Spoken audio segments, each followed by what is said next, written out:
Hello, everyone. My name is Azat. I'm a mentorship director.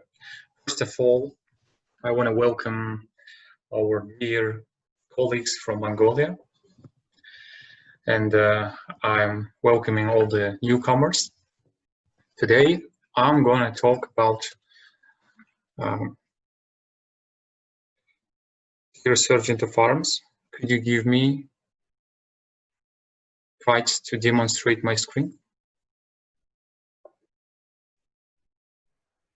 Thank you. Today, we're going to talk about mentors and mentees. First of all, I want to ask you, have you ever had a mentor in your life? If you had, please write plus in chat. If you didn't, please write minus or ignore that. Oh, so many people had mentors. It's cool. Okay, the next question is, have you ever had a mentee in your life? Could you please write also plus if you had someone that you teach? Okay, I see here a little bit more minuses than in the question with mentors.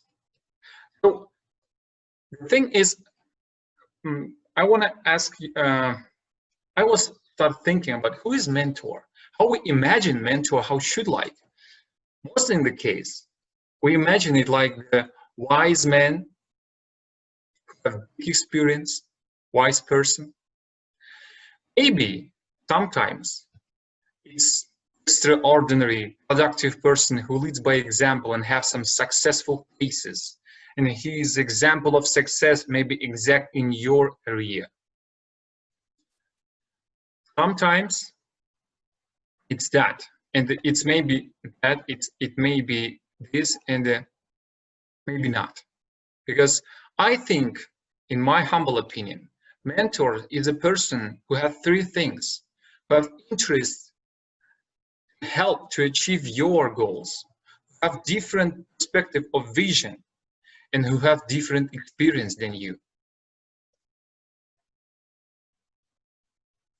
And the biggest reason to have a mentor is that mentor helps you to see things that you couldn't see yourself at all.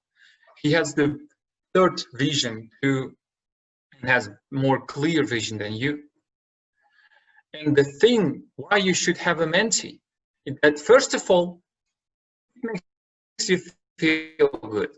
It makes you feel good not because you're in charge, not because you can control him, you can give him advices, you can tell do this, do that, because I say that. No, it makes you feel good because you're a serving person. And it's clearly that one of the best things that makes you happy is 100% help to some other person and serve other persons. And also, mentee also gives to mentor different perspective of view of your own situation. Because I have a lot of mentors in my life. I've had a lot of mentors in my life. I'm having right now a lot of mentors in my life due to my business, due to relationships, and so on.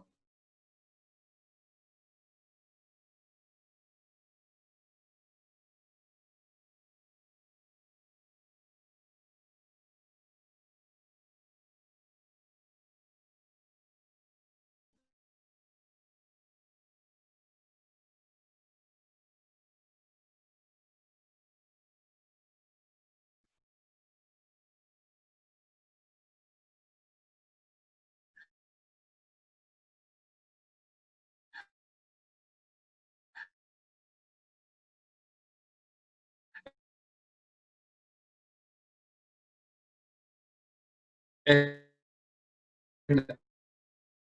I, for more than a month, hadn't contacted them. According to survey, 3 to 5 persons contacted their mentors last week, maybe because they had a speech to prepare, and 10 to 15 persons contact their mentors more than a week ago.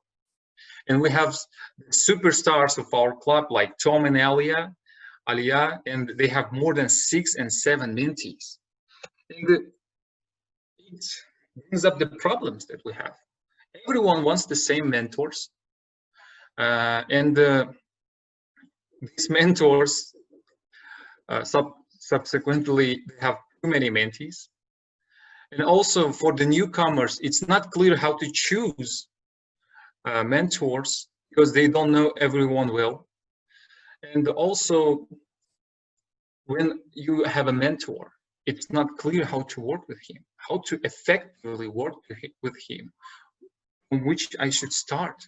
And usually, in interaction between mentor and mentee, appears awkward silence, and no one had their courage to make first step.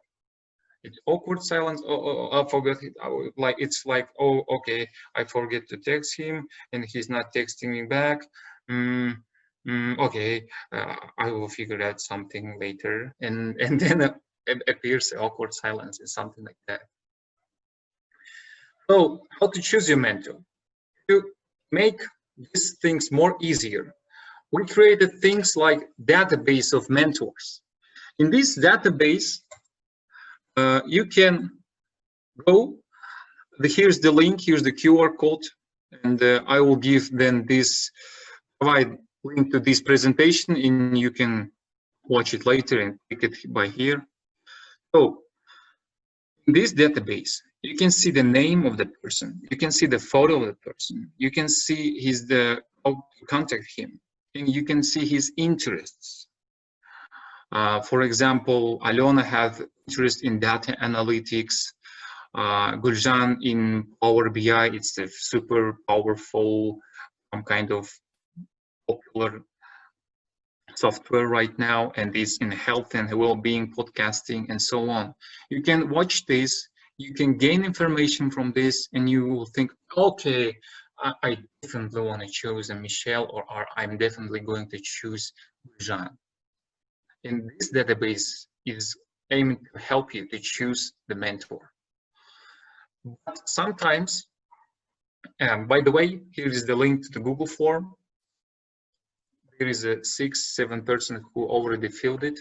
I'm asking you kindly, dear official members of Toastmasters, after this meeting, please fill this form. I will send you an email link. So sometimes even newcomers, even this database, the newcomers won't help because they don't know anyway, no one. And that's why we made a mentors committee. And mentors committee is 6 person who will work with the newcomers for first 4 to 6 weeks. So the newcomers will not choose their mentor. They will be attached with someone from mentors committee.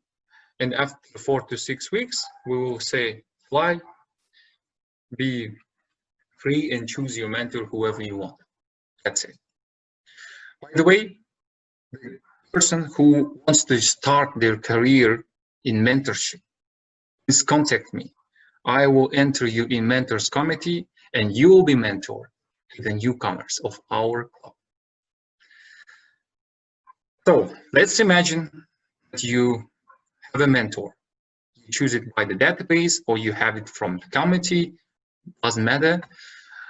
So here is the tips how to work. What problems do we have? Sometimes mentee sends outline of the speech too late. The mentor, the mentor couldn't help him. Maybe mentor, for example, Tuesday night, mentee says, hey, this is my outline of my speech. Can you give me feedback? It's 9 p.m. of Tuesday, mentor going to sleep, and the next day he will working till evening, and he will not have time to answer him. He will not have time to give the quality feedback to him. And mentee feels bad about that. And I'm 100% that mentor will feel bad about that he couldn't help to his mentee and so on. And also sometimes mentor and mentee break their promises. Like mentor can say, hey, yes, I will definitely send you outline Saturday or in Monday. and then he breaks this promise because he forgot about that. Maybe he has some personal problems, and appears awkward silence, as I mentioned before. Maybe sometimes mentor or mentee wants to take a pause in general in Toastmasters activity. Like, I want to have these whole months doing nothing. I'm going to vacation or something like that.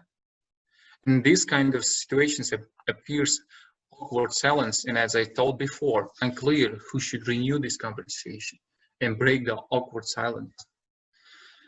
First of all, I want to say that it's okay to have these problems.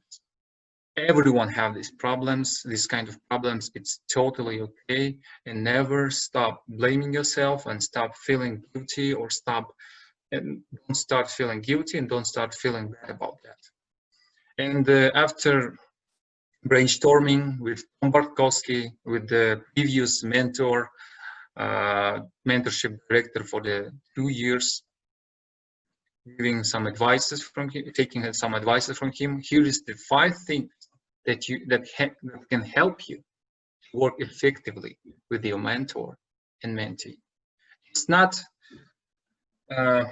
requirements, no, it's just advices that you can make, and maybe these 5 things will help you and to your mentor to work very effectively. Okay, 1 minute, and then okay. So first of all, clarify your goals and expectations to your mentees.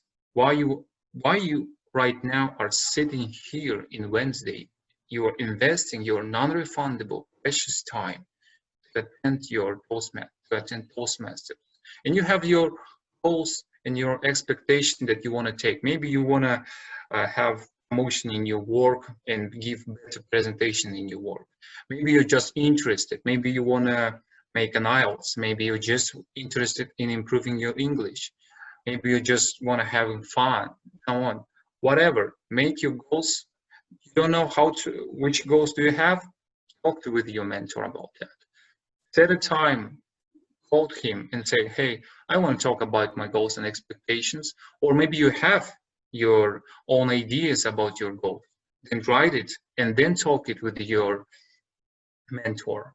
Your mentor will definitely know what is your biggest goal, what is your point B, what is your finish point, and he will say some advices how to go there fast and quick and effectively. Second, put some plan. Either you call him and write this plan together, or you write it by yourself, whatever. Also, the main thing is when mentors help you is the speech preparation process.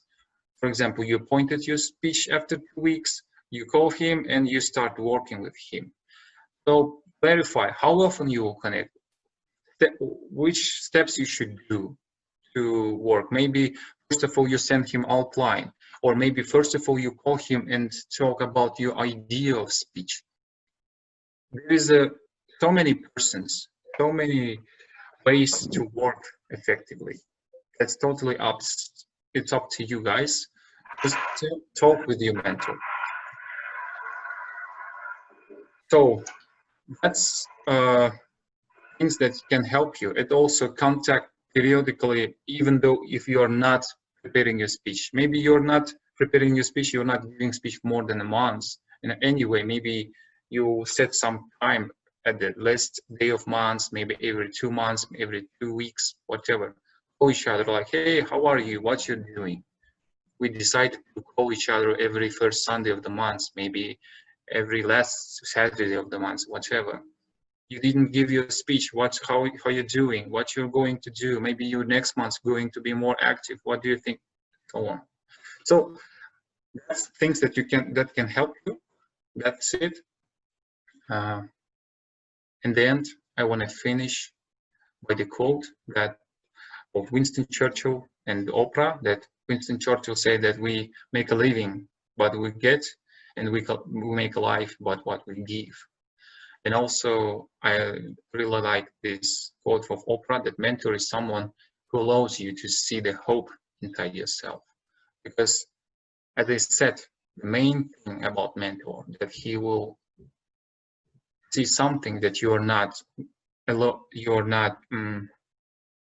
you can see yourself, because you have so many things, so many thoughts, so many feelings going through you, and you can see this sometimes very easy decision that you can make. So that's it. Thank you very much. I hope that it was useful for you. If you have some questions, please write in chat. Thank you.